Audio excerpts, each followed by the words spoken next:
Hello guys, welcome back to my channel. അപ്പോൾ ഇന്നത്തെ നമ്മുടെ ഒരു വീഡിയോ എന്ന് പറയുന്നത് LP-UP സീരീസിൽ വരുന്ന നെക്സ്റ്റ് ടോപ്പിക്കാണ്. അപ്പോൾ നിങ്ങൾ എൻ്റെ ചാനലിലേക്ക് പുതിയതായിട്ടാണെന്നുണ്ടെങ്കിൽ ഈ ചാനൽ ഒന്ന് സബ്സ്ക്രൈബ് ചെയ്തേക്കുക. ഒപ്പം തന്നെ തൊട്ടടുത്തുള്ള ബെൽ ബട്ടൺ കൂടി ഒന്ന് എനേബിൾ ചെയ്തേക്കുക. അതേപോലെ നിങ്ങൾ ഈ വീഡിയോസൊക്കെ കാണുന്നത് നമ്മുടെ ചാനൽ സബ്സ്ക്രൈബ് ചെയ്യാതെയാണെങ്കിൽ പ്ലീസ് ചാനൽ ഒന്ന് സബ്സ്ക്രൈബ് ചെയ്തേക്കൂ. അപ്പം നമുക്ക് ടോപ്പിക്കിലേക്ക് കിടക്കാം. ഇന്നത്തെ ടോപ്പിക് എന്ന് പറയുന്നത് നമ്മുടെ LP-UP സീരീസിൽ വരുന്ന നെക്സ്റ്റ് ഒരു ടോപ്പിക്കാണ് വേലുത്തമ്പിയും പാലിയത്തച്ഛനും. നമ്മൾ ഓൾറെഡി പഴശ്ശി കലാപം അതിനെപ്പറ്റിയൊക്കെ നോക്കിയിരുന്നു. അതേപോലെ തന്നെ ബയോളജിയുടെ കുറച്ച് ടോപ്പിക്സ് നോക്കി. അതേപോലെ നമ്മുടെ ഹാരപ്പൻ സംസ്കാരവും നമ്മൾ പഠിച്ചു കഴിഞ്ഞു. അപ്പോൾ ഇന്ന് നമ്മൾ നോക്കാൻ പോകുന്നത് വേലുത്തമ്പിയും പാലിയത്തച്ഛനും. അധികമൊന്നുമില്ല, എക്സാമിൻ്റെ പോയിന്റ് ഓഫ് വ്യൂവിൽ വരുന്ന കുറച്ച് കാര്യങ്ങൾ, അതായത് SRT NCERT ബേസ്ഡ് ആയിട്ടുള്ള കാര്യങ്ങളാണ് നമ്മൾ പഠിക്കുന്നത്. അപ്പോൾ ഇത് മതിയാകും. അപ്പം നമുക്ക് സ്റ്റാർട്ട് ചെയ്യാം. 1802 മുതൽ 1809 വരെ തിരുവിതാംകൂർ രാജ്യത്തെ ദളവ അതായത് പ്രധാനമന്ത്രിയായിരുന്നു വേലുത്തമ്പി. തിരുവിതാംകൂറിൻ്റെ ആരായിരുന്നു? ദളവയായിരുന്നു വേലുത്തമ്പി ആ ഒരു കാലഘട്ടം. അതുകൂടി ഒന്ന് നോട്ട് ചെയ്ത് വെക്കുക. 1802 to 1809 ആ ഒരു കാലഘട്ടം ഓർത്തിരിക്കുക. സ്ഥലം തിരുവിതാംകൂറെ, അതും ഓർത്തിരിക്കുക. തിരുവിതാംകൂറിൻ്റെ ദവാൻ അല്ലെങ്കിൽ ദളവയായിരുന്നു ആര്? വേലുത്തമ്പി. പിന്നെ അതുപോലെ അദ്ദേഹത്തിൻ്റെ ഫുൾ നെയിം ഓർത്തിരിക്കണം. വേലായുധൻ ചെമ്പകരാമൻ തമ്പിയാണ് വേലുത്തമ്പി എന്നറിയപ്പെടുന്നത്. വേലായുധൻ ചെമ്പകരാമൻ തമ്പിയാണ് വേലുത്തമ്പി എന്നറിയപ്പെടുന്നത്. ഈ കാലഘട്ടത്തിൽ അദ്ദേഹം വേഗത്തിൽ തന്നെ തിരുവിതാംകൂറിൻ്റെ ആ ഒരു ഉയർന്ന പദവിയിലേക്ക്, അതായത് ദളവ സ്ഥാനത്തേക്ക് എത്തിപ്പെടുകയാണ് ചെയ്തത്. ആ ഒരു 1802 to 9 കാലഘട്ടത്തിൽ വളരെ വേഗത്തിൽ തന്നെ അദ്ദേഹം ദളവ സ്ഥാനത്തേക്ക് എത്തുന്നു. അതേപോലെ അവിട്ടം തിരുനാളിൻ്റെ ഏറ്റവും പ്രശസ്തനായ ദിവാനായിരുന്നു വേലുത്തമ്പി ദളവ. പിന്നെ വേലുത്തമ്പി ദളവ ദിവാനായ വർഷം 1802. ആ ഒരു ടൈമിൽ പെട്ടെന്ന് അദ്ദേഹം അങ്ങനെ ആ ഒരു സ്ഥാനത്തേക്ക് എത്തിപ്പെടുന്നു. അവിട്ടം തിരുനാളിൻ്റെ പ്രശസ്തനായ ദിവാനായിരുന്നു ആര്? വേലുത്തമ്പി. ഇനി അദ്ദേഹത്തിൻ്റെ ജന്മദേശം എന്ന് പറയുന്നത് കന്യാകുമാരി ജില്ലയിലെ കൽക്കുളം എന്ന സ്വദേശമാണ് കേട്ടോ. അപ്പം ജന്മദേശം എന്ന് പറയുന്ന കന്യാകുമാരിയാണെന്ന് ഓർക്കുക. അവിടുത്തെ കൽക്കുളം എന്ന സ്ഥലത്താണ് അദ്ദേഹം ജനിച്ചത്. അദ്ദേഹത്തിൻ്റെ തറവാട്ട് നാമവും ഈ കുളവുമായി ബന്ധപ്പെട്ടാന്ന് ഓർത്തിരിക്കുക. തലക്കുളത്ത് വീട്. കന്യാകുമാരി ജില്ലയിലെ കൽക്കുളം, ആ കുളവുമായി ബന്ധപ്പെട്ട് തന്നെയാണ് പുള്ളിയുടെ വീട്ടുപേരും തലക്കുളത്ത്. അങ്ങനെ കണക്ട് ചെയ്ത് ഓർത്തിരിക്കുക കേട്ടോ. ഇനി തിരുവിതാംകൂർ നായർ ബ്രിഗേഡ് അലവൻസ് കുറയ്ക്കാൻ തീരുമാനിച്ച വേലുത്തമ്പി ദളവയുടെ നീക്കത്തിനെതിരെ നടന്ന ലഹള, അതും ഒന്ന് ഓർത്തിരിക്കുക. തിരുവിതാംകൂർ നായർ ബ്രിഗേഡ് അലവൻസ് കുറയ്ക്കാൻ തീരുമാനിച്ച വേലുത്തമ്പി ദളവയുടെ നീക്കത്തിനെതിരെ നടന്ന ലഹളയാണ് തിരുവിതാംകൂറിലെ പട്ടാള ലഹള. 1804 അദ്ദേഹം ഉണ്ടായിരുന്ന ആ ഒരു കാലഘട്ടത്തിനിടയ്ക്ക് 1804 ഈ ഒരു ലഹള നടന്നത്. അതും കൂടി ഒന്ന് ജസ്റ്റ് ഒന്ന് ഓർത്തിരിക്കുക. ഇനി വേലുത്തമ്പി ദളവ കൊല്ലത്തെ കുണ്ടറയിൽ വെച്ചു 1809 ജനുവരി 11 നടത്തിയ പ്രസ്താവനയാണ് കുണ്ടറ വിളംബരം. ഇത് ഭയങ്കര ഇമ്പോർട്ടൻ്റ് ആണ്, ഉറപ്പായും ചോദ്യം വരുന്നതായിരിക്കും. വേലുത്തമ്പി ദളവ കൊല്ലത്തെ കുണ്ടറയിൽ വെച്ച് 1809 ജനുവരി 11 നടത്തിയ പ്രസ്താവനയാണ് കുണ്ടറ വിളംബരം. കുണ്ടറ വിളംബരം നടത്തിയ ഭരണാധികാരി ആരാൻ ചോദിച്ചപ്പോൾ എന്ത് പറയണം? വേലുത്തമ്പി ദളവ. ഏത് വർഷമായിരുന്നു എന്ന് ചോദിച്ചാൽ 1809 ജനുവരി 11. ഇനി ഈ കുണ്ടറ വിളംബരം സാക്ഷ്യം വഹിച്ച ക്ഷേത്രസന്നിധിയും ചോദിക്കാറുണ്ട്. കുണ്ടറയിലെ തന്നെ ഇളമ്പള്ളൂർ ക്ഷേത്രമാട്ടോ, ഇളമ്പള്ളൂർ ക്ഷേത്രം. ഇനി ഈ കുണ്ടറ വിളംബരം നടന്ന കാലത്തെ തിരുവിതാംകൂർ ബ്രിട്ടീഷ് പ്രസിഡന്റ് ആരാന്ന് ചോദിച്ചാൽ കേണൽ മെക്കാളയാട്ടോ. കേണൽ മെക്കാളയാണ് തിരുവിതാംകൂറിലെ ബ്രിട്ടീഷ് പ്രസിഡന്റ്. അത് ഓർത്തിരിക്കുക. അടുത്തത് കുണ്ടറ വിളംബരത്തിന്റെ ഭാഗമായി നടന്ന യുദ്ധം കൊല്ലം യുദ്ധമാണ്. യുദ്ധവും ഓർത്തിരിക്കുക. കൊല്ലം യുദ്ധം 1809 ജനുവരി 11 കുണ്ടറ വിളംബരം നടക്കുന്നത്. പിന്നെ 15 ഈ കൊല്ലം യുദ്ധം നടന്നത്. പിന്നെ അദ്ദേഹം ആത്മഹത്യ ചെയ്യുകയാണ് ചെയ്തത്. പക്ഷേ കലിയുള്ള ബ്രിട്ടീഷുകാർ, അതിൻ്റെ ഒരു ചരിത്രം ഞാൻ പറയാം. അതായത് നമ്മുടെ വേലുത്തമ്പി ദളവയായിരുന്ന ടൈമിൽ ഈ ബ്രിട്ടീഷ് ഈസ്റ്റ് ഇന്ത്യ കമ്പനി ഇദ്ദേഹത്തിൻ്റെ ഭരണങ്ങൾക്കും അധികാരങ്ങൾക്കും ഒക്കെ കുറച്ച് ഒരുപാട് ഡിസ്ട്രാക്ഷൻസും കാര്യങ്ങളൊക്കെ ഉണ്ടാക്കി. അതായത് ഈ ഇംഗ്ലീഷ് ഈസ്റ്റ് ഇന്ത്യ കമ്പനിയുടെ ഇടപെടലുകൾ അദ്ദേഹത്തിൻ്റെ ഭരണത്തെ സാരമായി ബാധിക്കുകയും അങ്ങനെ അദ്ദേഹം ഈ ബ്രിട്ടീഷുകാർക്കെതിരെ യുദ്ധം നടത്താമെന്ന് ആഹ്വാനം ചെയ്തതാണ് ഈ ഒരു കുണ്ടറ വിളംബരം എന്ന് പറയുന്നത്. അപ്പോൾ അതിനുവേണ്ടി ഇദ്ദേഹത്തിനെ സഹായിക്കാൻ കൊച്ചി രാജ്യത്തെ അധികാരികളുണ്ടായിരുന്നു. അവരാണ് പാലിയത്തച്ഛന്മാരെന്ന് പറയുന്നത്. അപ്പോൾ ഇവരുടെ ഹെൽപ്പോട് കൂടി ബ്രിട്ടീഷുകാർക്കെതിരെ ഇവർ ഫൈറ്റ് ചെയ്തു. പക്ഷേ അവർക്ക് ആ ഫൈറ്റിൽ സക്സസ് ആവാൻ കഴിഞ്ഞില്ല. അപ്പോൾ അതിൻ്റെ ഭാഗമായിട്ട് പിന്നെ സംഭവിച്ചതെന്ന് വെച്ചാൽ ഈ നമ്മുടെ ആരാ, വേലുത്തമ്പീനെ എന്താണ്, പുള്ളിക്ക് ആ ഒരു സക്സസ് ഉണ്ടാക്കാൻ സാധിക്കാത്തത് കൊണ്ട് തന്നെ പുള്ളി പോയി ആത്മഹത്യ ചെയ്യുവാണ് ചെയ്തത്. അങ്ങനെ ആത്മഹത്യ ചെയ്തുവെങ്കിലും ബ്രിട്ടീഷുകാർക്ക് ഇയാളോടുള്ള കലിപ്പ് തീർന്നില്ല.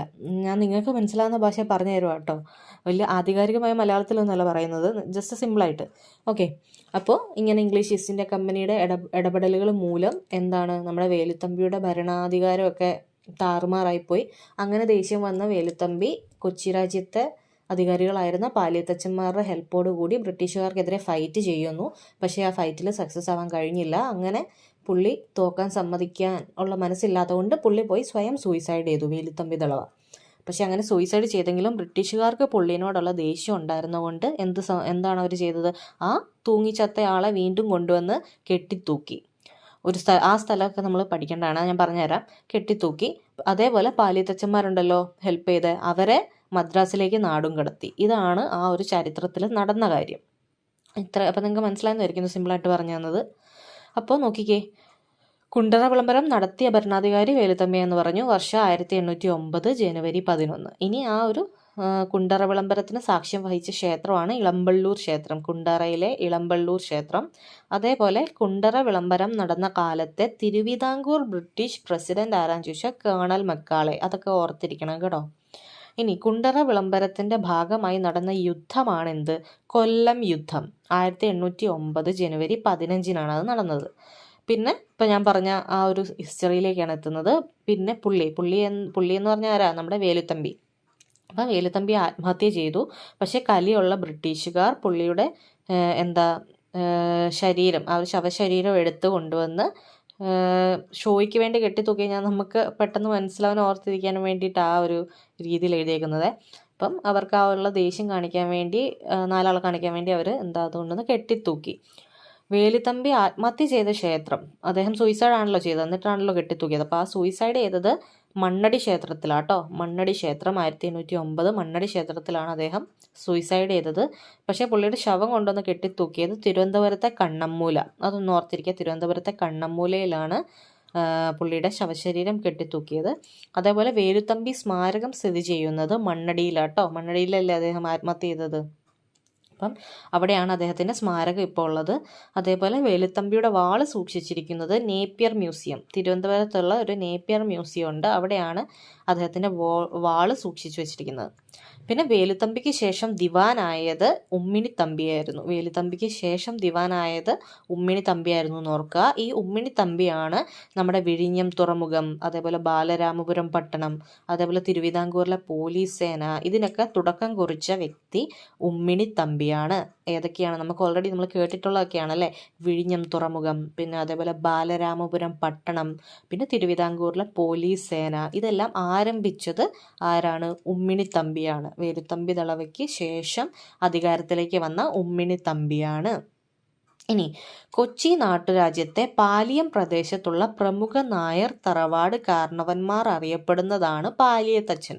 ഞാൻ നമ്മുടെ ഹിസ്റ്ററി പറഞ്ഞല്ലോ, വേലുത്തമ്പിനെ ഹെൽപ്പ് ചെയ്യാൻ വേണ്ടി കൊച്ചി രാജ്യത്തെ അധികാരികളായിരുന്ന പാലിയത്തച്ഛന്മാരും ഉണ്ടായിരുന്നല്ലേ. അപ്പം നമ്മുടെ സിലബസിൽ പാലിയത്തച്ഛനെ പറ്റി പഠിക്കാനുണ്ട്. അപ്പോൾ അത് ഈ കൊച്ചി രാജ്യത്തെ അധികാരികളാണ് വേലുത്തമ്പിനെ ഹെൽപ്പ് ചെയ്തിരുന്നു എന്നുള്ളതൊക്കെ ഉള്ളൂ, അതൊന്നും ഓർത്തിരുന്നാൽ മതി. അപ്പോൾ കൊച്ചി നാട്ടുരാജ്യത്തെ പാലിയം പ്രദേശത്തുള്ള പ്രമുഖ നായർ തറവാട്ട് കാരണവന്മാരാണ് ഈ പറഞ്ഞ പാലിയത്തച്ഛന്മാർ, അതൊന്ന് ഓർത്തിരിക്കുക. ഇനി അടുത്തത് വേലുത്തമ്പിയുടെ കുറച്ച് ഇമ്പോർട്ടൻ്റ് ആയിട്ട് നമ്മൾ ഓർത്തിരിക്കേണ്ട കാര്യം, കൊല്ലത്ത് ഹജൂർ കച്ചേരി സ്ഥാപിച്ചത് വേലുത്തമ്പിയാണ്. കൊല്ലത്ത് ഹജൂർ കച്ചേരി സ്ഥാപിച്ചത് വേലുത്തമ്പിയാണ്. പിന്നെ അതുപോലെ തിരുവിതാംകൂറിൽ സഞ്ചരിക്കുന്ന കോടതികളും അദ്ദേഹം സ്ഥാപിച്ചിട്ടുണ്ട്. തിരുവിതാംകൂറിൽ സഞ്ചരിക്കുന്ന കോടതികളും അദ്ദേഹം സ്ഥാപിച്ചിട്ടുണ്ട്. അതേപോലെ നമ്മുടെ വേമ്പനാട്ടുകായലിലെ പാതിരാമണൽ, ഇപ്പം എല്ലാവരും ടൂറിസ്റ്റ് ഡെസ്റ്റിനേഷനായിട്ട് പോകുന്ന ഒരു സ്ഥലമാണല്ലേ, അപ്പോൾ ആ ഒരു പാതിരാമണൽ ദ്വീപിനെ കൃഷിയോഗ്യമാക്കിയ ദിവാനും നമ്മുടെ വേലുത്തമ്പിയാണ്. അപ്പം കൊല്ലത്ത് ഹജൂർ കച്ചേരി സ്ഥാപിച്ചു, തിരുവിതാംകൂറിൽ സഞ്ചരിക്കുന്ന കോടതി സ്ഥാപിച്ചു, അതേപോലെ വേമ്പനാട്ടുകായലിൽ നമ്മുടെ പാതിരാമണലിനെ കൃഷിയോഗ്യമാക്കിയതും ആരാണ്, വേലുത്തമ്പിയാണ്. അതേപോലെ ചങ്ങനാശ്ശേരിയിൽ അടിമച്ചന്ത സ്ഥാപിച്ച ദിവാനും ആരാണ്, നമ്മുടെ വേലുത്തമ്പിയാണ്. അതേപോലെ കുണ്ടറ വിളംബരം നടത്തിയ ഭരണാധികാരി ആരാന്ന് ചോദിച്ചാലും ആരാണ്, നമ്മുടെ വേലുത്തമ്പിയാണ്. വർഷം ഇമ്പോർട്ടൻ്റ് ആയിട്ട് ഓർക്കുക. കുണ്ടറ വിളംബരം നടന്ന വർഷം ഉറപ്പായിട്ടും ചോദിക്കാൻ ചാൻസ് ഉള്ള കേട്ടോ. കുണ്ടറ വിളംബരം നടന്ന വർഷം ഉറപ്പായിട്ടും ചോദിക്കാൻ ചാൻസ് ഉള്ളതാണ്. ഏതാണ്?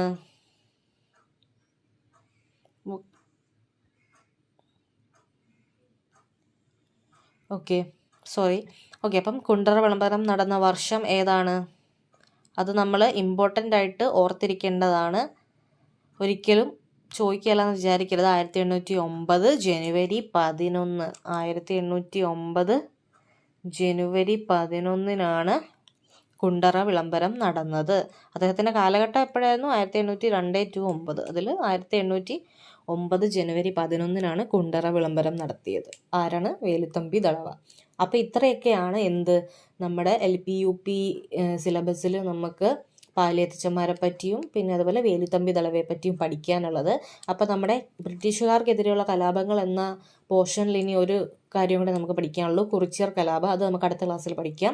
അപ്പോൾ ഇത്രയും ക്ലിയർ ആയെന്ന് വിചാരിക്കുന്നു. നിങ്ങൾ സെൽഫായിട്ടുള്ളൊരു നിങ്ങളുടെ നോട്ടും കൂടി ഒന്ന് പ്രിപ്പയർ ചെയ്ത് ഇടയ്ക്കിടയ്ക്ക് നിങ്ങൾ വായിക്കണം. അപ്പം നമുക്കത് തറവാകും, നമുക്ക് കാണാപ്പാടാകും. അപ്പോൾ നിങ്ങൾക്ക് ക്ലിയർ ആയെന്ന് വിചാരിക്കുന്നു. ഈ വീഡിയോ നിങ്ങൾക്ക് യൂസ്ഫുൾ ആയി തോന്നിയിട്ടുണ്ടെങ്കിൽ ഒന്ന് ലൈക്ക് ചെയ്തേക്കുക. അതേപോലെ നിങ്ങളുടെ LP-UP പഠിക്കുന്ന നമ്മുടെ ഫ്രണ്ട്സിനും കൂടിയൊക്കെ ഒന്ന് ഷെയർ ചെയ്ത് കൊടുക്കുക. അതേപോലെ നിങ്ങൾ ഈ വീഡിയോ കാണുന്നത് ചാനൽ സബ്സ്ക്രൈബ് ചെയ്യാതെയാണെന്നുണ്ടെങ്കിൽ പ്ലീസ് ചാനലും കൂടി ഒന്ന് സബ്സ്ക്രൈബ് ചെയ്തേക്കുക. അതേപോലെ നോട്ടിഫിക്കേഷനും കൂടി ഒന്ന് ഓൺ ആക്കി വെക്കുകയാണെന്നുണ്ടെങ്കിൽ നമ്മൾ ഫ്യൂച്ചറിൽ വീഡിയോസ് ഇതുമായി ബന്ധപ്പെട്ട വീഡിയോസൊക്കെ നമ്മൾ ഇനിയും ചെയ്യുന്നുണ്ട്. അതേപോലെ നമ്മൾ നമ്മുടെ SCRT ടെക്സ്റ്റും സ്റ്റാർട്ട് ചെയ്തിട്ടുണ്ട് വായിക്കാൻ. അതും നമ്മൾ കണ്ടിന്യൂ ചെയ്യുന്നതായിരിക്കും. അതുപോലെ വേറെ എന്തെങ്കിലും ടോപ്പിക്സ് നിങ്ങൾക്ക് സ്പെസിഫൈ ചെയ്ത് വേണമെന്നുണ്ടെങ്കിൽ ജസ്റ്റ് കമൻറ്റ് സെക്ഷനിൽ ഒന്ന് മെൻഷൻ ചെയ്താൽ മതി. നമ്മുടെ ടീച്ചിങ് എക്സാംസുമായിട്ട് ബന്ധപ്പെട്ട് അതേപോലെ PG botany, life science, natural science, B.Ed അങ്ങനത്തെ ടോപ്പിക്സൊക്കെ. ഓക്കെ, അപ്പോൾ നിങ്ങൾക്ക് ക്ലിയർ ആയെന്ന് വിചാരിക്കുന്നു. അപ്പോൾ അടുത്ത വീഡിയോയിൽ കാണുന്നവരേക്കും എല്ലാവർക്കും ബൈ ബൈ.